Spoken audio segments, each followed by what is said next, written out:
candidate for Boston City Council District 1, Tania Delrio. Welcome to the bridge. Let me start right in.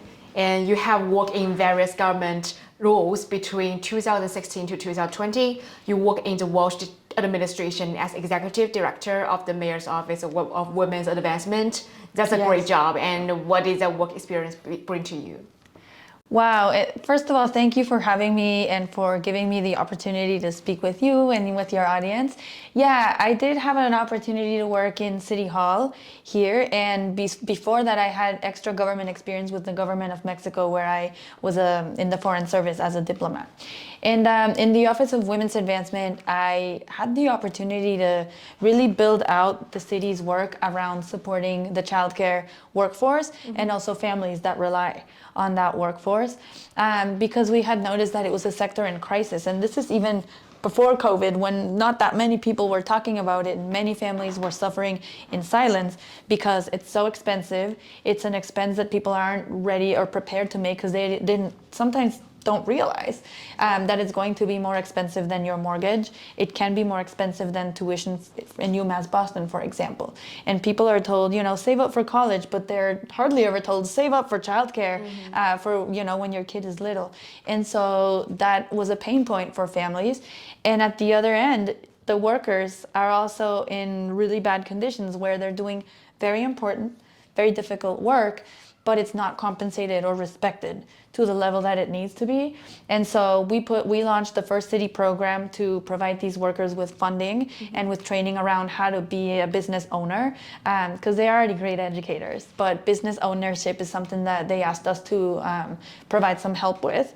And so we did, and we launched a program called the Childcare Entrepreneur Fund. We also launched a number of research initiatives around families and trying to learn from them what they want to see coming from the city to support them as they have a family. And so that's a big part of the job that I did. I also focused on pay equity. We trained through a free program over 10,000 people so that they knew how to negotiate for fair pay, so that they knew if they were going through an interview process or negotiating for a promotion, what words to use to make sure that they weren't leaving money on the table. And for me, it was rewarding work because I've always been really passionate about gender justice, having lived some situations myself that made me a lot more sensitive to it, including, experiences around domestic violence or sexual assault that really made me aware of all of the obstacles that women face, whether it be really serious ones or microaggressions here and there that just make life harder for women, and especially for women of color. And so it was a tremendous honor that Mayor Walsh trusted me to do that job, and my team has, accomplished a lot, and I'm very proud of them. How much funding did you get for that? For the program? Yeah. So that funding is permanent. That program exists in the city budget now as a permanent program. Yes. At the beginning, we funded 25 childcare businesses per round, and we were doing a couple of rounds a year. I believe that funding has increased, including with money from ARPA, the American Rescue Plan passed by President Biden. And it's a permanent city program now that's helping. So far, it's helped dozens of childcare businesses and hundreds of families, right, that rely on them. And I would be advocating for us to be growing that program and the childcare portfolio in general, which Mayor Wu has now made into its own office in City Hall. It's called the Office of Early Education, and it's born out of her taking those initiatives and then initiatives that were living in BPS and putting them all in a single office. And she recently appointed a director for that office that, is going to take it to the next level, and I'm thrilled.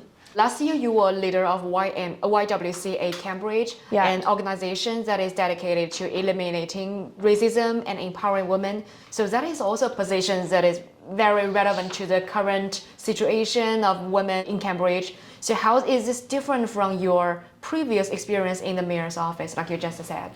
It's different in some ways and the same in other ways. Yes. So the same in the sense that it's the same mission, right? Like the target in audience. City Hall, I was working to bring equity to people who are more vulnerable and who are underserved and sometimes ignored by different systems that we have built, and that included women, specifically women of color. When I moved to the YWCA, it's the same mission that I had in my heart. That's my personal mission, right? Bringing access to resources and bringing justice to every corner of our society. And the most vulnerable people are often women of color. At the YWCA, though, the way you had to do that work is different because you're not in government, you're outside of government, advocating and pushing for change. So you have to do things a little different. You have People to love you more in YWCA. It's not about who loves me or doesn't. Like, that's not why I'm there. But when you're an advocate outside, you have to be more pushy. You have to understand that not everybody sees the problem as you see it. So you have to shine a light on it and show it to people and provide data so that people understand that there's a problem and push government to fix it. And you have to provide direct services. We at the YWCA had the YWCA still has 103 units for single women who've been through homelessness, domestic violence, trauma of different kinds, and provide with them a safe home.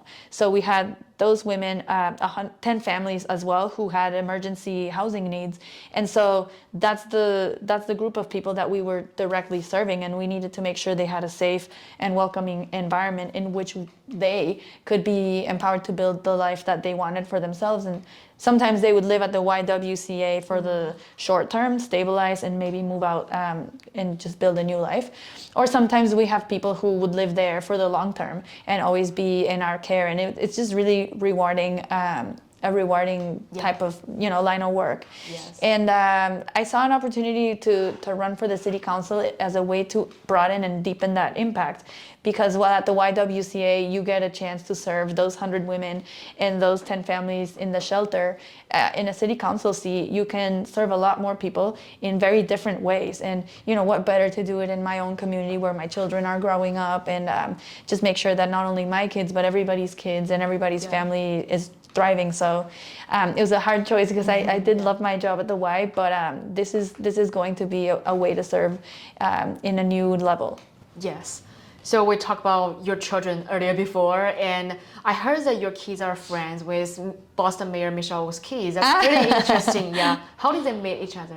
So I used to work in City Hall, and City Hall has a model that I think many more employers should be replicating around providing on-site childcare for workers. So we were very lucky to have City Hall childcare available to us as workers. So you would go to work with your kids, holding their hand, you would drop them off on the 4th floor, and then you could go to your office. And if you, really needed to visit your kids, you could come, you could say hi. In my case, for example, it made me able to breastfeed my children for more than a year because I could just Zoom right downstairs and then come back and continue working. So for mothers who are going through that, it's it's just a lifeline. It's wonderful. And so, shout out to City Hall Childcare. And Mayor Wu's children attended City Hall Childcare at the same time as mine. I'll tell you a story about Mayor Wu because she is one of the many reasons I'm even here. When I was a graduate student at the Kennedy School at Harvard, I had an unplanned pregnancy. And I was very upset about it. I wasn't happy about it. I wasn't ready. Yeah, and I understand that. So I was just kind of in a bad place with my mental health going through this pregnancy and also trying to complete my graduate studies. Yes. And one day Mayor Wu attended a speaker series and she was going to tell us about, her career in politics. And I must have been like 2 or 3 months pregnant, just going through a bad time. And when she walked in, she was campaigning for, I think it was her re-election. And she walked in and she must have been like 7 months pregnant, like she was showing. And when I saw that, I was like, wow, I should not be feeling this way, right? Like I just thought that because I was pregnant, I wasn't going to be able to reach my goals, to work, or to even finish my degree. I thought that my life was stopping. And when I saw her going through a political campaign while being pregnant, and then later she would take city council votes with her baby on her hip, and she fought for parental leave and fought for so many rights that all parents should have. And I'd just been watching that from a distance because once I saw her doing it, then I believed that it might also be possible for me. And I'm always going to be grateful for her going through that because she showed not just me, but a whole city. And I dare say, the country and the world that women don't have to have limits, that we can be mothers, and that we don't have to adapt to the rules of the workplace. The workplace needs to transform itself to adapt to all the different family types and family dynamics and personal situations that workers have, so that we can all be human outside and inside the workplace. Women's power. Very inspiring. Yeah. So, talking about your kids, you are a Boston public school mother. I am. Yes, and one of your top policies is education equity. Yes. So, are you willing to elaborate on that? Yeah, of course. And I would invite people to go to my website. I'm at delrioforboston.com if they want to see the whole details, because we have a detailed education plan. So our education plan, the biggest focus of it is facilities. We recognize that children and staff and teachers specifically are doing such a wonderful job. And I think most parents in Boston will tell you, now that we saw remote schooling, we were witnesses to the efforts and to the heart and hard work and commitment that teachers put into their jobs day in and day out, and it's very inspiring. In our case, for example, when COVID started, our K1 teacher at the Alighieri Montessori BPS, she would drive around all of the different students to make sure they had their study materials, their homework, but also food, that we were all okay. And that's just going above and beyond, and it was so inspiring seeing that. But what's not matching is investment at the district level into the facilities, because we have schools where there's no ventilation, so kids aren't able to be in a COVID safe environment or with temperatures that are conducive to learning.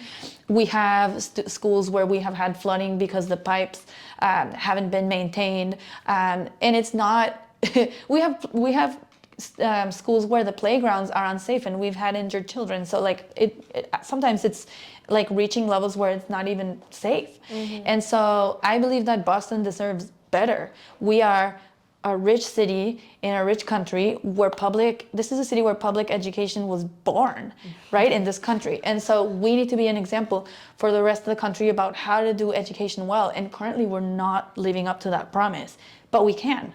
I know that we can. And so I want to make sure that BPS provides learning environments that are sustainable, green, healthy, and conducive to student learning. I want to see that level of investment.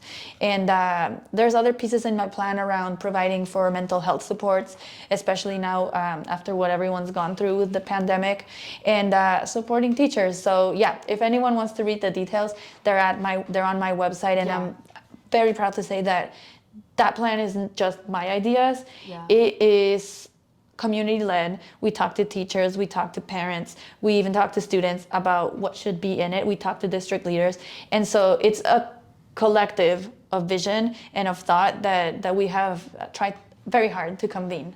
Yeah, probably they have already get to the website right now. Yeah, one thing also that I'll talk about from the plan is just the convening of a conversation around Charlestown High School specifically, because a lot of community members, when it comes time to go to high school, have felt like they don't have enough confidence in the status quo, and some people even move out of the community, unfortunately.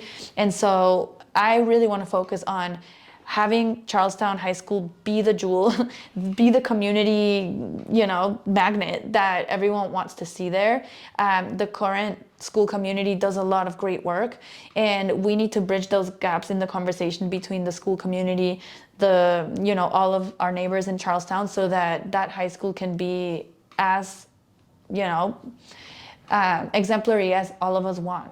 District 1 in East Boston, and you have Logan International Airport, which is definitely the aorta of Boston. So it seems like you want to do some environmental justice related surgery in this decisive location. First point I want to make is a reminder to all people who are not in East Boston that East Boston is so much more than the airport, and that people should definitely come and visit us. Patronize our small businesses. We are such a vibrant, diverse, beautiful community, and this is my home neighborhood, the neighborhood that embraced my family when we first arrived in Boston, and I have so much love for this community. And lots of times people think that the only thing that's here is the airport, and I will dispute that too. We are seeing a level of emissions that is very, very harmful to our public health. We see 35,000 tons of emissions every day coming from Massport, and it's not just jet fuel and the airplanes. This includes traffic of vehicles into the airport and out of the airport. And so I think Massport needs to recognize that if their impact is ongoing and it happens every day, so does the mitigation, right? The way that they work with the community needs to be ongoing and never a one-off, because we're affected every day. We have higher asthma rates than other places in the city, and it's because of this. So step number one is, I think Massport needs to be part of the effort around measuring those emissions, understanding how much they're putting out into the air, and tying that to mitigation efforts and to community benefits. Those community benefits could look like filters in all of our schools and neighboring residences. They could also look like parks and open space, like what they've already provided to the community through Pierce Park or Bremen Street Park.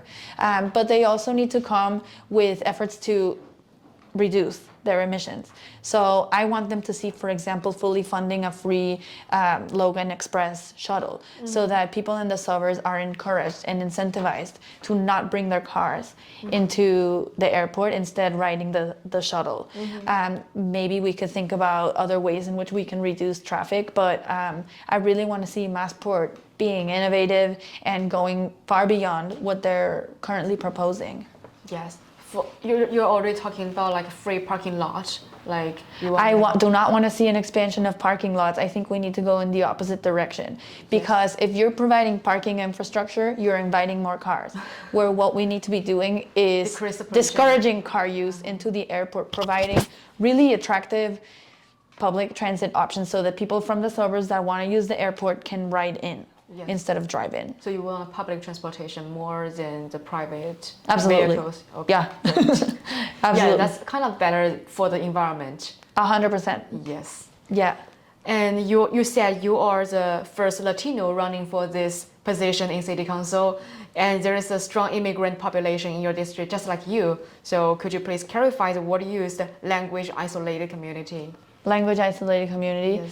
So we were talking about before how when people don't speak English or speak it as a second or third language, there are gaps in the access that they will have, because City Hall or many institutions, frankly, don't put out all of their materials in multiple languages. They will do English as a default and just kind of add on, if asked, other languages, where that shouldn't be the mindset. The mindset should be, we do all of the languages that are relevant to a specific community from the get-go, which is the example we've been trying to set in our campaign. This is a small campaign. We literally have 2 staffers, but we've been able to do that since day one, not only recognizing Spanish as a widely spoken language in our community, but also Mandarin. So we've done that since day one and would like to expand, right? Like into Somali or Arabic or Portuguese populations that we recognize are present in our district.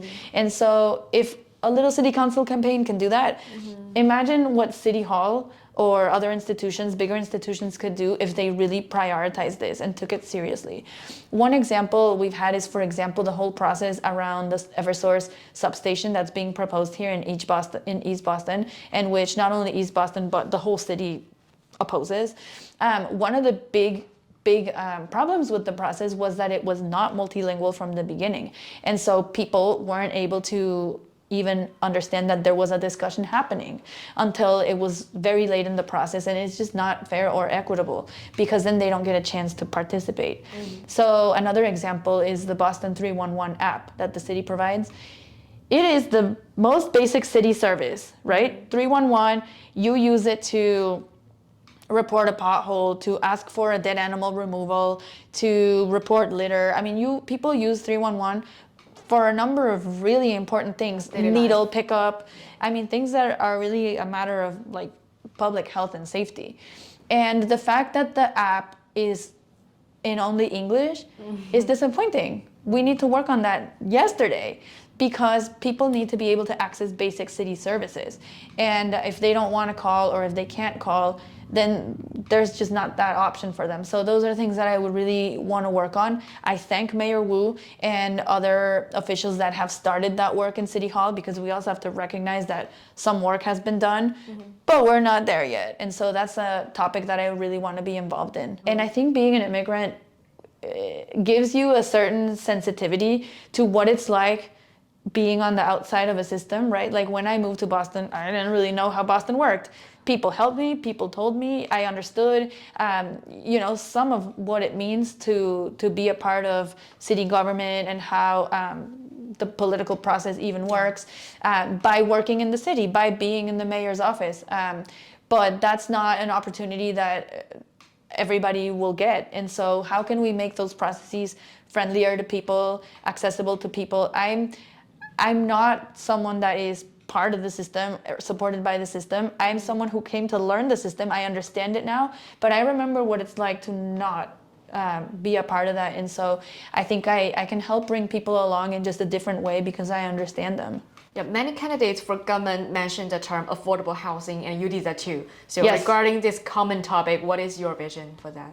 Yeah, my vision is that anyone who wants to stay in this community, whether it be Charlestown, the North End, or East Boston, if you want to stay and be a part of the community, you should not feel pushed out. You should feel like there's a home for you. Yeah. For too many people, rents are going up.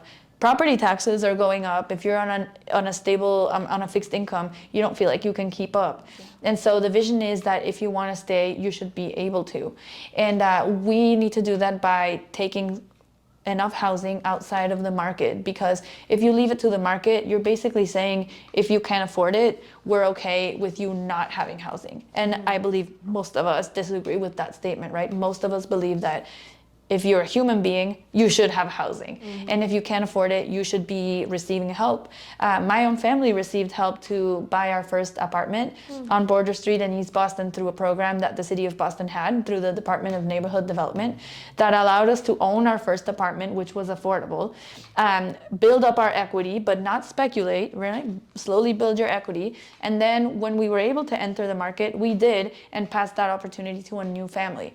I want to see those opportunities that keep the middle class in Boston grow, because if we don't do that, we are going to end up with a city where we have some haves, some have-nots, and hardly anyone in the middle. And what we really want is a city where there's all kinds of people, all kinds of income levels, all kinds of backgrounds, all kinds of languages, you mean everyone cultures. In middle class? We want everyone, and we are hollowing out the middle class currently, and that's something that a lot of us are really worried about.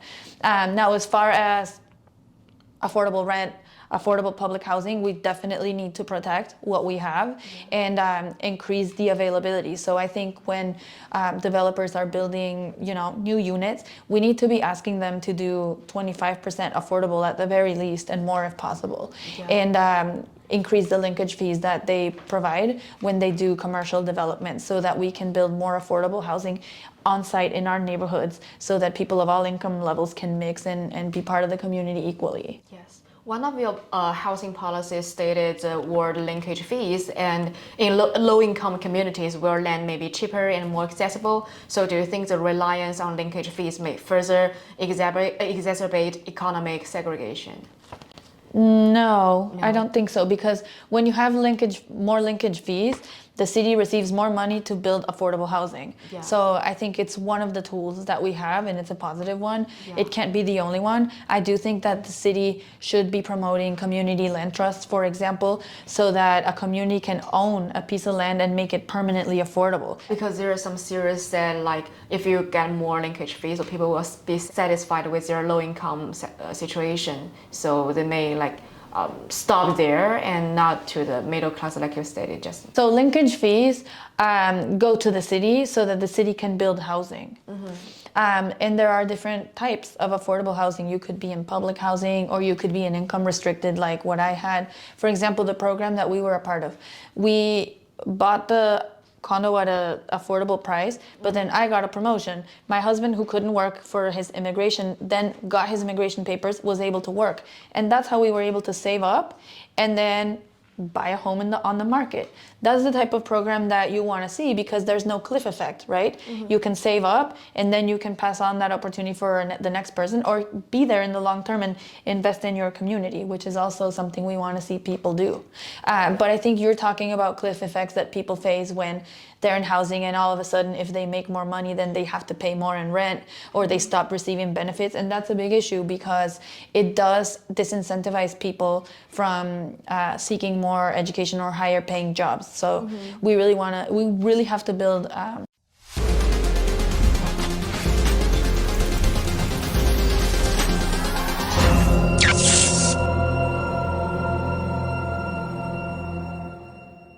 my questions are all done, and as a tradition for our program, you Okay. can speak to the camera and send a video message to people who are watching this video right now. So you can talk about anything you think is important for your constituents to know. Oh, okay. Yeah. Well, thank you. I will. Thank you so much for listening, for getting to know me. I really look forward to getting to know you, especially if you live in District 1. My name is Tania Delrio. I am an immigrant originally from Mexico City, and I want to serve my district, Charlestown, the North End, and East Boston, to give back because you have embraced me and my family with so much heart. I will be focusing on education, housing, and basic city services, and I'm asking for your vote on May 3rd in the special election for City Council District